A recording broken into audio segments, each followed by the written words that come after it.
Hello, I'm Peter Hund. I'm Division Chief of Operations. Today, we want to discuss one of the more important policies we have with the department, and that is the investigator call out. I'm joined today by Chief Dorita, the fire marshal, and we're going to go over a couple of important aspects to calling out the fire investigator. Thanks for having me, Chief. Anytime. It's a very important factor what we do when we need to have a fire investigator to the scene. It's been asked a lot of questions lately when we have a policy that clearly spells it out in FRB 101, and it's a good guideline. It lists the requirements of when to call out a fire investigator. So I'll run down the list with you in a couple questions that have been asked of me lately, and I'll try to see if we can answer those as well. One of the first times is evidence that any fire is crime-related or foul play is suspected. So if the incident commander or the company officer, after they've or during their fire suppression activities, notices what looks to be criminal activity, has a suspicion, has the report from a bystander, somebody left hurriedly from the scene or was seen with pouring gasoline on the fire, some of the obvious signs, maybe there's a stolen vehicle involved. Those are when you want to call the fire investigator. All of our fire investigators are deputized to Palm Beach County Sheriff's Department, and they're able to make arrests. Another spelled out in our policy is the loss of life or significant injury. So if someone received burns in a fire, we recently had fire on a patio over the weekend, and one of the victims, it was a plastic plant. They went to move it, and they got second-degree burns on their hands, and they were transported to the hospital by fire rescue. You need to call the fire investigator. We had a child that got a pot. The parents reported that the child grabbed the pot off the stove. It had boiling water in it, and it scalded the child and created second-degree burns on the child. It was reported as an accident, but if there's suspicion involved, it could have maybe not been accidental. Your safest bet in that instance, because there was a burn, call the fire investigator and let them make the determination if they're going to do a follow-up to the hospital. Anytime there's a line of duty death, the fire investigators to be notified. It's going to be overwhelming. The scene, it can be chaotic, so we're going to have multiple fire investigators on a line of duty, death or injury, come out, and they're going to confiscate gear and sequester that.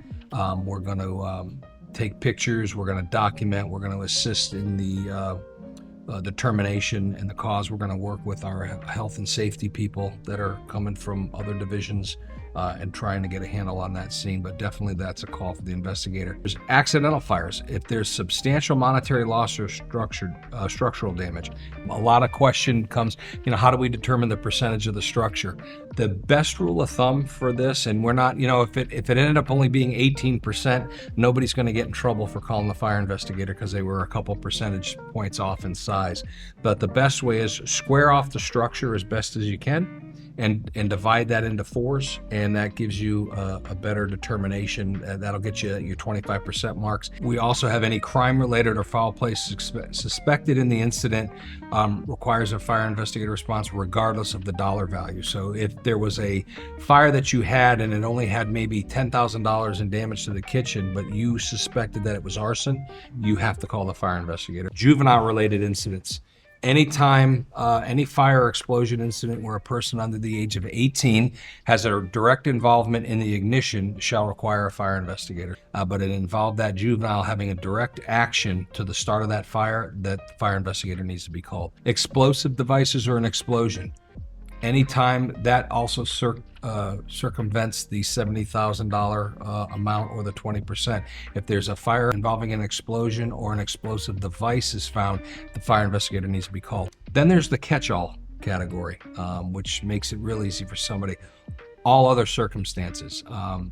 Fire investigators shall be requested in any fire explosion incident or event in which a fire cause cannot be determined by the fire rescue unit. So if you've got a car on the side of the road, maybe it's a very expensive car, it's one that's in the $100,000 range. We have a Rolls Royce burn up in the parking lot, but a determination can't be made, call the fire investigator. It also, if a sprinkler and suppression system are activated right now, and we're working on changing that a little bit, but for right now, anytime a sprinkler head is activated or the fire suppression system is dumped, let's say at a restaurant, the on-call fire investigator should be notified. So that's pretty much it in a nutshell. And I know, Chief, from conversations we had, one thing that the crews may not be aware of, but that's securing the scene. Absolutely, it's an excellent point. The laws have changed. Laws are constantly evolving and things have changed. We used to just be under the assumption that as long as somebody held the scene of authority, meaning a fire rescue unit or a police officer, sheriff's department, law enforcement, basically could hold the scene.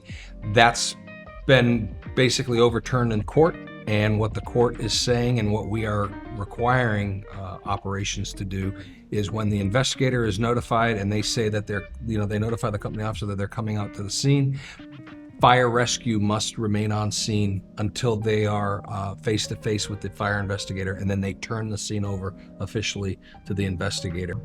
We have quite a few new officers out there, and I know one issue that I have seen come across my desk a lot of times is calls that aren't really structure fires or dispatched fires, more medical calls, but they do meet the criteria of this policy, and sometimes those slip through the cracks. So I'm glad you were here to kind of go over this policy for our new officers. Send us a question. We'll respond back to you with the appropriate answer. If you don't ask, we won't know that you had that concern or need, and you shouldn't have that question lingering out there. There's an answer for every question, so just email us and we'll get back to you. So thanks again for having us. No problem. Thanks, Chief. That concludes our talk. Thank you, everyone.